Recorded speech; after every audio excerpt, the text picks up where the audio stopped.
مرنے سے 4 سال پہلے ہی اپنے بیٹے یزید کے لیے بیعت لینا شروع کر دی. صحیح بخاری میں آتا ہے کہ صحابہ کرام سخت خلاف تھے کہ آپ یہ کیا کرنے جا رہے ہیں, امت کو کس ڈگر پہ چلا کر جا رہے ہیں, لیکن تلوار کے زور پر اپنے بیٹے کی بیعت لی. صحیح بخاری میں موجود ہے. یہ کہتے ہیں جی بیعت کر لی تھی, گن پوائنٹ پہ بیعت کی, تو بیعت تو دل ہی ماننے کا نام ہے. اور میں حضرت عمر کا فتویٰ بھی اینڈ پہ بتاؤں گا صحیح بخاری سے کہ جو تلوار کے زور پر بیعت ہو اس کو حضرت عمر کہتے ہیں یہ بیعت ہی نہیں ہے. تو صحابہ کرام نے مخالفت کی, لیکن وہ جو معاملہ ہونا تھا وہ ہوا. وہ میں نے مسئلہ نمبر 101 میں ڈیٹیل کے ساتھ بیان کیا. آج ٹاپک کو میں چھیڑوں گا نہیں کیونکہ آلریڈی میں اس کو ایڈریس کر چکا ہوں. بہرحال اس حوالے سے صحیح بخاری میں انٹرنیشنل نمبر کے مطابق 120 نمبر حدیث ہے. حضرت ابو ہریرہ کہتے ہیں میں نے حضور صلی اللہ علیہ وسلم سے 2 پیالے لیے, ایک میں نے تمہارے سامنے ظاہر کر دیا, یعنی یہ جو شریعت کا علم ہے, حدیثیں میں نے بیان کر دی, اور دوسرا پیالہ ایسا ہے اگر میں تمہیں بتاؤں تو تم میری شہرت کاٹ دو. ایسی باتیں مجھے حضور نے بتائی ہیں. وہ کیا باتیں تھی؟ وہ صحیح بخاری کے اندر ہی انٹرنیشنل نمبر کے مطابق 3605 نمبر حدیث ہے. حضرت ابو ہریرہ کہتے ہیں کہ مجھے حضور صلی اللہ علیہ وسلم نے بنو قریش بنو امیہ کے لونڈوں کے ان لڑکوں کے نام بتائے ہیں, ان کے ماں باپ اور قبیلوں کے نام تک بتا دیے ہیں جن کے ہاتھوں اس امت کی تباہی ہونے والی ہے. اور میں چاہوں تو ان کے نام, ان کے ماں باپ کے نام بھی بتا سکتا ہوں. جیسے حضرت حذیفہ ابن یمان کو حضور صلی اللہ علیہ وسلم نے منافقین کے نام بتائے تھے, حضرت ابو ہریرہ کو ان لوگوں کے نام بتا دیے تھے جن کے ہاتھوں امت کی تباہی ہونے والی تھی, بنو امیہ کے وہ لڑکے. حتیٰ کہ اسی حدیث کے تحت فتح الباری میں امام ابن حجر اسقلانی رحمہ اللہ المتوفی 852 ہجری وہ لکھتے ہیں, اور بڑی انہوں نے اسناد مختلف کتابوں سے, المصنف ابن ابی شیبہ سے, باقی کتابوں سے جمع کی کہ حضرت ابو ہریرہ یہ دعا کیا کرتے تھے, اے اللہ مجھے 60 ہجری تک باقی نہ رکھنا اور لڑکوں کی حکومت سے پہلے موت دینا.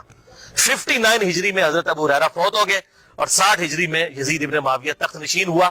اور اس میں ایک مرفوع حدیث ہے انٹرنیشنل نمبر کے مطابق مسند امام احمد میں 8302 اور مشکات میں بھی 3716 کہ آپ صلی اللہ علیہ وسلم نے فرمایا 70 کی دہائی کے آغاز سے اللہ کی پناہ طلب کرو اور نوجوان لڑکوں کی حکومت سے اللہ کی پناہ طلب کرو. 70 کی دہائی کا آغاز یعنی 61 ہجری, اور واقعہ کربلا 61 ہجری میں ہوا ہے. تو آپ صلی اللہ علیہ وسلم نے اپنی امت کو اس حوالے سے خبریں دی تھیں کہ آپ صلی اللہ علیہ وسلم کی وفات کے بعد امت کے ساتھ کیا سلوک ہونے والا ہے. تو اس کے ظلم کی داستان بہت طویل ہے. یہاں پر میں اس کے 3 بڑے بڑے سیاہ کارنامے ذکر کروں گا احادیث کی کتابوں سے, تاریخ نہیں. اگر تاریخ میں نے بتایا تاریخ میں اگر 10 باتیں یزید کے حق میں ہے نا تو 1000 اس کے خلاف ہیں. لیکن کیا کرتے ہیں یہ حکومتی ملے, وہ چند ایک باتیں نقل کر کے تو پھر دفاع کرنے کا کوشش کرتے ہیں اور پھر کتابوں پہ پابندی لگ جاتی ہے. وہ جو جھوٹی کتاب صلاح الدین یوسف صاحب نے لکھی, وہ گورنمنٹ نے پابندی لگا دی. کوئی حدیث نقل نہیں کی ہے بلکہ ساری تاریخی روایتیں نقل کی ہیں, اور وہیں پر لکھا ہوا ہے کہ یزید کی فوجوں نے واقعہ حرہ میں 1000 صحابیات اور تابعیات کے ساتھ زنا کیا اور وہ حاملہ ہو گئیں, اور 3 دن تک مسجد نبی میں گھوڑے باندھ کر رکھے, اور مسجد نبی میں نماز نہیں ہوئی ہے. لیکن صلاح الدین یوسف صاحب کی رگ نہیں پھڑکی کہ میں یہ حق لوگوں کو بتاؤں. ابن کثیر سے, اس ابن کثیر سے اپنے مطلب کی باتیں نقل کی. وہ بتا رہا ہوں 10 باتیں نقل کی, 1000 اس کے خلاف لکھی ہوئی ہیں. لیکن جب کوئی بندہ بےایمانی پہ اتر آئے تو اس کا تو کوئی علاج نہیں ہے. لہذا میں تاریخ کو کرتا ہوں سائڈ پہ, میں صرف آپ کو احادیث سے حوالے دوں گا جس کے سامنے اب سارے خاموش ہو چکے ہیں. جب سے یہ میری یہ پمفلٹ آئے ہیں, یہ واقعہ کربلا کا حقیقی پس منظر 50 صحیح الاسناد احادیث کی روشنی میں, یہ والا پمفلٹ, اور یہ رافضیت ناسبیت اور یزیدیت کا تحقیقی جائزہ, یہ پمفلٹ میں نے ڈاکٹر ذاکر نائک کے خلاف لکھا تھا, انگلش کے اندر بھی اردو کے اندر بھی. اور ان کے ہم نے شاگرد پاکستان آئے, ان کے ہاتھ میں یہ پمفلٹ پکڑائے کہ خدا کے لیے کہ آپ یہ کون سی وہ امام غزالی کی لکھی ہوئی تاریخ بیان کر رہے ہیں, ابن تیمیہ کی لکھی ہوئی تاریخ بیان کر رہے ہیں. خدا کے لیے حدیث کی کتابیں پڑھیں, بخاری اور مسلم پڑھیں, یا تو بخاری اور مسلم کو غلط کہہ دیں, منکرین حدیث بن جائے. یہ تاریخیں تو حکمرانوں نے لکھوائی ہوئی ہیں. ادب با ملاحظہ ہوشیار لکھو, ہم بڑے سخی تھے, ہم یہ تھے وہ تھے. تاریخیں تو حکمرانوں کی لکھوائی ہوئی ہیں. حدیثیں ہیں, یہ ہیں ایماندار لوگ محدثین, یہ ہیں اصل اہل حدیث اہل سنت جنہوں نے حق بات امت کو بتائی. ان کو فالو کریں.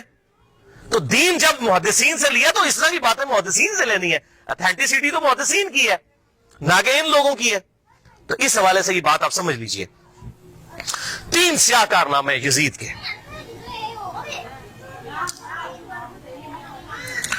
پہلا سیاہ کارنامہ 61 ہجری میں آپ صلی اللہ علیہ وسلم کی وفات کے بعد 50 سال کے بعد عبید اللہ ابن زیاد کو گورنر لگا کر اس کے ذریعے سیدنا حسین ابن علی رضی اللہ تعالی عنہ کو شہید کروایا.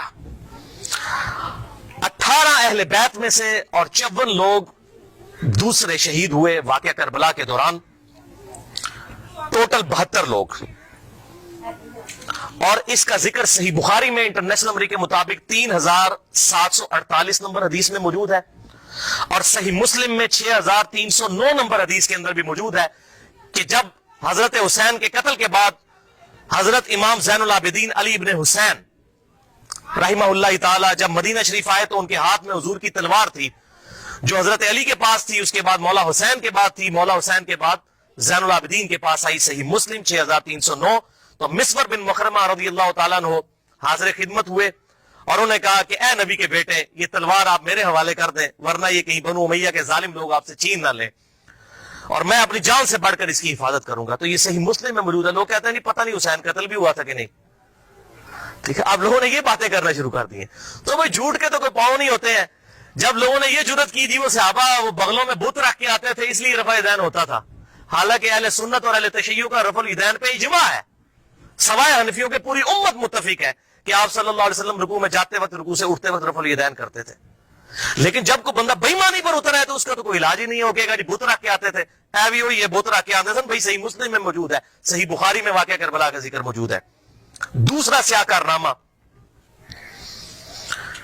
اور ادھر میں یہ بات کر دوں، بعض لوگ کہتے ہیں حضرت حسین جو ہے وہ یزید کی بیعت کے لیے جا رہے تھے اور انہوں نے کہا میری 3 شرائط ہیں، یا تو مجھے اجازت دو میں یزید کے ہاتھوں میں ہاتھ دے دوں، یا مجھے کسی مسلمان سرحد پر بھیج دو، یا مجھے واپس جانے دو. خدا کے لیے بھائی یہ بات ہوتی تو بنو امیہ نے لوڑیاں ڈالنی تھی کہ حضرت امیر معاویہ رضی اللہ تعالیٰ عنہ پوری زندگی حضرت حسین سے وہ بیعت نہیں لے سکے اپنے بیٹے کے لیے جو انہوں نے اپنی وفات سے 4 سال پہلے لینا شروع کر دی تھی.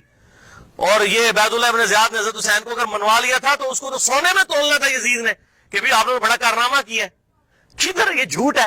انصاب الاشراف کتاب سے یہ پیش کرتے ہیں، شیخ زبیر علیزئی صاحب نے پوری تحقیق لکھی ہے کہ یہ کتاب ہی ثابت نہیں صحیح سند کے ساتھ، اور اس کتاب میں تو ایسی ایسی حدیثیں کہ کئی صحابہ کا ایمان ہی ثابت نہیں ہوگا اگر اس کتاب کو انصاب الاشراف کو پیش کریں. اور یہ جو روایت ہے وہ روایت بھی منقطع ہے.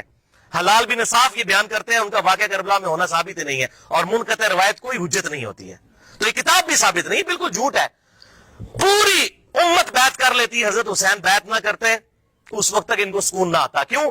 حسین کا بیعت کرنے کا مطلب تھا کہ آل محمد نے بنو امیہ کی بدماش حکومت کو اسلامی حکومت تسلیم کر لیا ہے.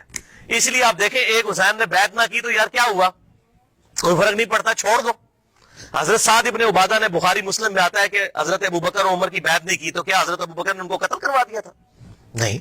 6 مہینے تک حضرت علی نے بھی بیعت نہیں کی، بخاری اور مسلم میں آتا ہے، کیا قتل کروا دیا؟ تو یہ بات کرنا بڑا آسان ہوتا ہے، ایسے معاملات ہوتے نہیں ہیں.